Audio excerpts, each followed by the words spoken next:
People don't go to the doctor unless they have a symptom, right? I mean, you never really go to prevent a problem or get healthy. It's after you have probably multiple symptoms. And so a symptom is your body's way of telling you there's a problem. So these communications back from your body are valuable.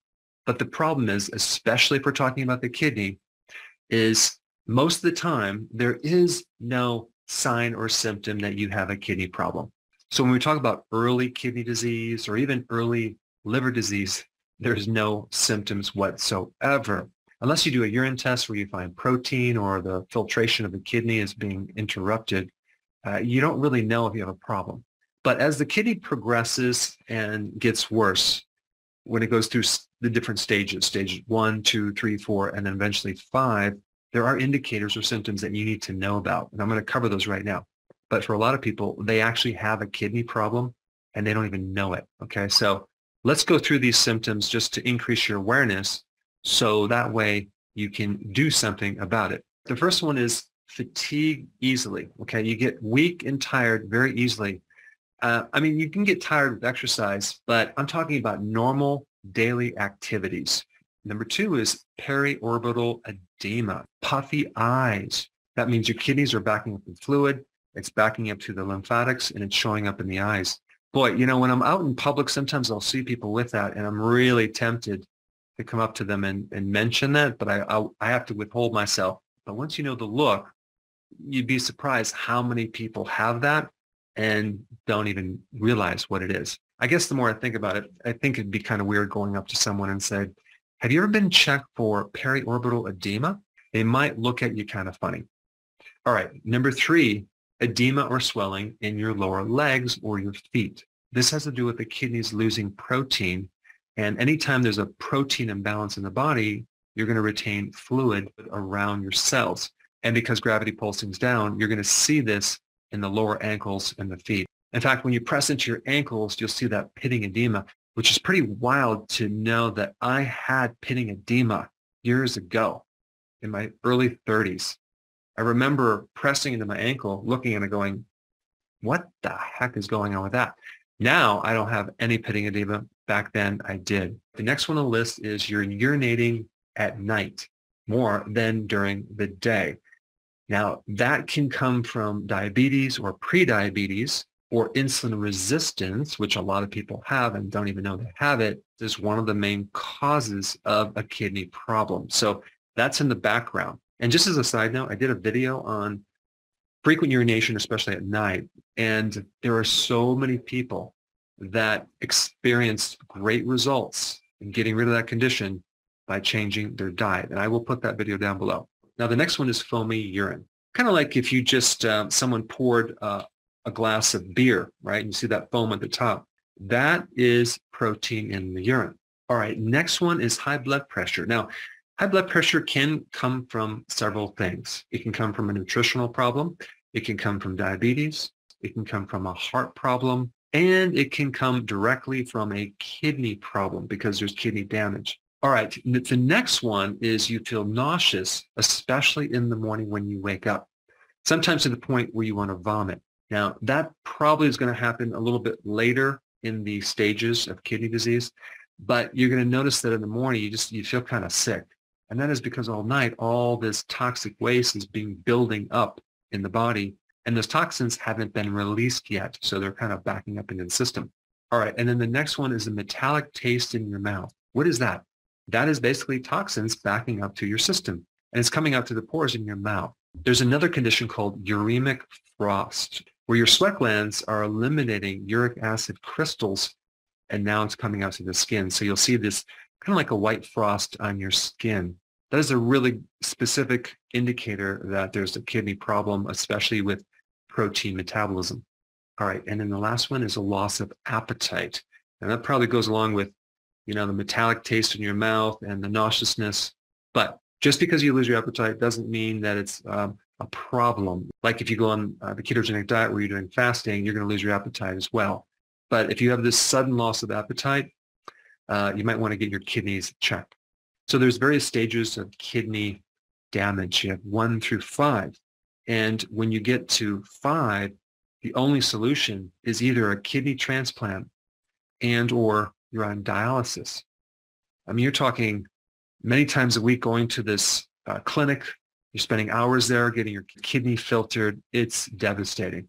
And the current medical treatment for kidney disease is that they're basically managing certain things because they use medication, and medications are toxic. So the more medication that you give the kidney or even the liver, the worse the problem is. So there's not a really good solution medically for advanced kidney disease. It's just all about managing. So they're going to manage blood pressure. They're going to manage your diabetes and your diabetic symptoms. They will probably give you a medication for edema or swelling, like hydrochlorothiazide, which is a blood thinner. And if you're type 2 diabetic, you're probably going to be on metformin. And if you have high blood pressure, they probably will give you like an ACE inhibitor, something like that. Now, since there are multiple causes of kidney problems, you would want to address the underlying cause. So if it is diabetes, that's the area you need to focus in on, not the symptom of a kidney problem.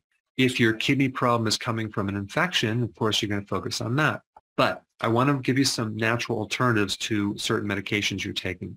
Of course, check with your doctor before implementing this. But let's first start with high blood pressure. From a nutritional standpoint, the two things that are usually always deficient are number one, potassium, and number two, vitamin D. So by taking potassium and vitamin D, you can many times lower blood pressure. Now that brings up the topic of potassium. You probably have been told that potassium is dangerous for the kidney. So people tend to avoid it because if you get high levels of potassium called hyperkalemia, then there's a risk of arrhythmia problems and all sorts of other heart problems. Now check out this interesting research paper that talks about potassium and chronic kidney disease.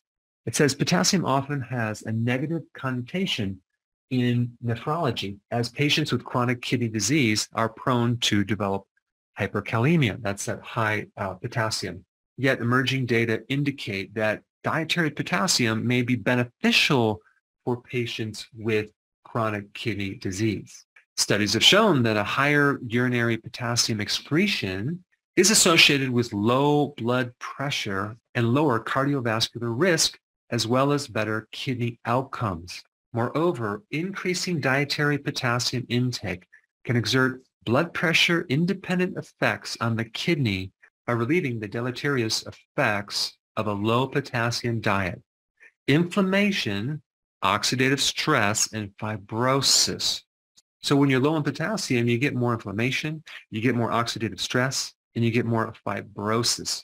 The three things you don't want when you have kidney problems. So there are a lot more studies that talks about potassium being protective on the kidney. So sometimes when people hear things out of context, like if you have stage 5 kidney disease, then of course, you can't regulate potassium. So that's going to be toxic. But what if you have stage 4 or stage 3 or stage 2? So some people take this idea that it's bad for end-stage kidney disease and say it's bad for any type of kidney problem, which is absolutely not true. I mean, phosphorus is very, very damaging to the kidney if you're stage 5. So should we also avoid anything with phosphorus, even if our kidneys are not that bad yet? You see, consuming potassium as a supplement or electrolyte powder or consuming foods high in potassium won't cause kidney problems. They will not cause hyperkalemia, which is high potassium in the blood, because your kidneys, if they're healthy or if they're working somewhat, can regulate that and get rid of any excesses that you have. The other piece of the puzzle is this. Our bodies require tremendous amounts of potassium even to maintain a healthy body. Out of all the different nutrients there are, potassium is needed in the highest amounts, like 4,700 milligrams every single day. So if you're starting to get some symptoms with the kidney and you start cutting back on potassium, what's going to happen is you may have more inflammation, more oxidative stress, more fibrosis, and you're going to have higher amounts of sodium because potassium and sodium work together.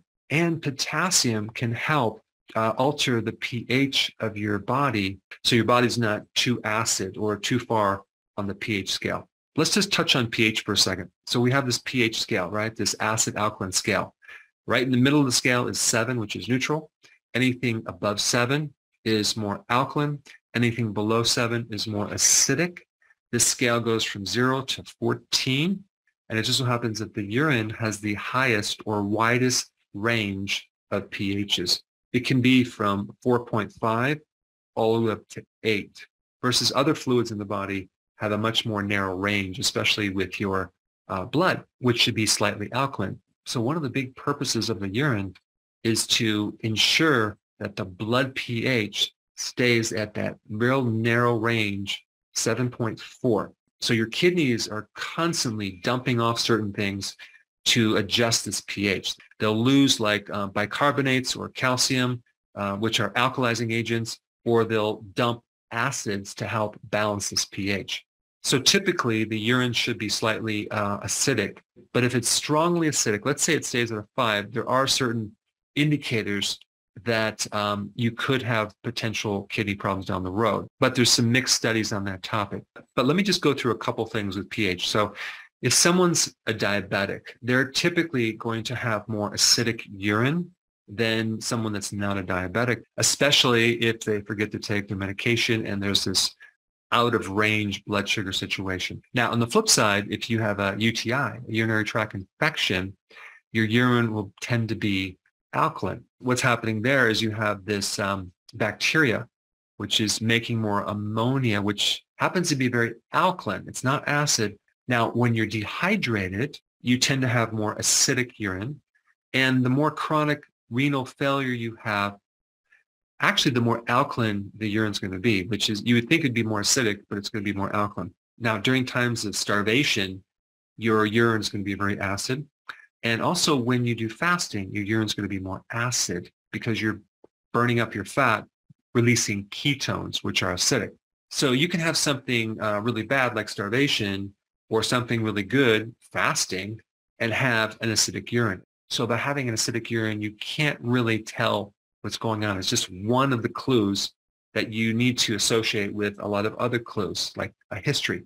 When someone typically consumes a very heavy meat diet with nothing, no vegetables to alkalize that, they'll tend to be more acidic, versus someone who pretty much just eats vegetables and doesn't have any animal protein, they'll be more alkaline. And as far as kidney stones go, your pH could be either alkaline or acidic because there are different stone formations that can occur.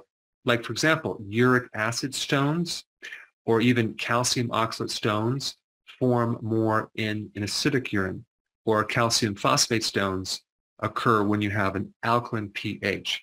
I'm just trying to increase your knowledge on pH because you can't just automatically like say, oh, I'm going to change my pH to help my kidneys. You have to really understand what's going on behind the scenes. I mean, I'll give you an example. Someone bought one of those machines that alkalize water, right? And so they were drinking this water, which was artificially alkalized. And I checked their urine pH in my clinic, and their pH was a 9. Like, that's like extremely alkaline. And typically you think that's a healthy thing, but you're artificially changing the pH of the water without really understanding what's going on in the rest of the body. If you eat healthy and you become healthy, your pH will go to exactly what your body needs to handle whatever. But to force your body into one pH isn't always a good thing. But let's say, for example, you don't have stage 5. Let's say you have some kidney problems and your pH is pretty acid. There are things you can do. Potassium is one thing you can add, especially if you're prone to those kidney stones, the most common ones being calcium oxalates, which develop in an acid environment. And if you have gout and you have these uric acid crystals, by alkalizing the body with potassium, you can actually improve the symptoms. And I like potassium because it also can protect the kidney.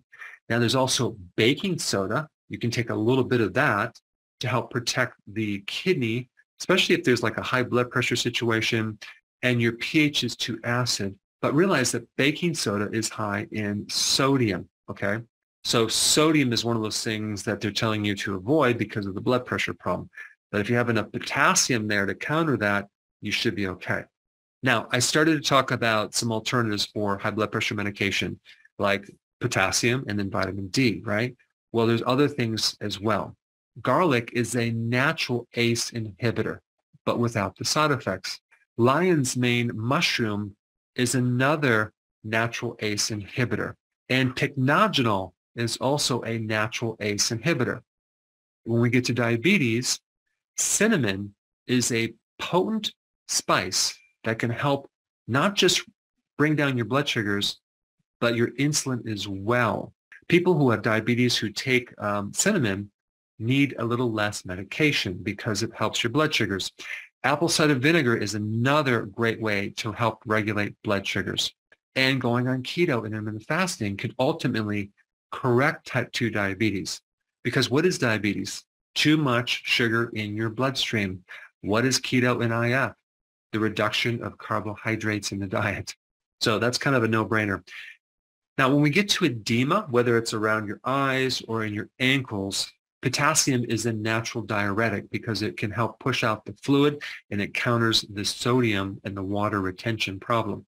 But as you can see, potassium keeps coming up as a good thing, as a kidney protector for edema and even high blood pressure, which is the exact opposite thing that people generally think. Now, one of the things about going on the ketogenic diet and doing intermittent fasting, especially together, is that you dump a lot of excess fluid. On average, about 13 pounds of fluid within the first 1 to 2 weeks, because there's no need to hold or store that much stored sugar called glycogen anymore. And so when the body dumps the stored sugar, it also dumps the water that's connected to that sugar. And lastly, there's a really great Indian herb for chronic kidney disease, as well as fluid retention and edema. And that herb is called punanava. And lastly, one of the most important preventative things you can do for kidney problems is getting on the right diet. And I'm talking about the healthy version of keto with intermittent fasting.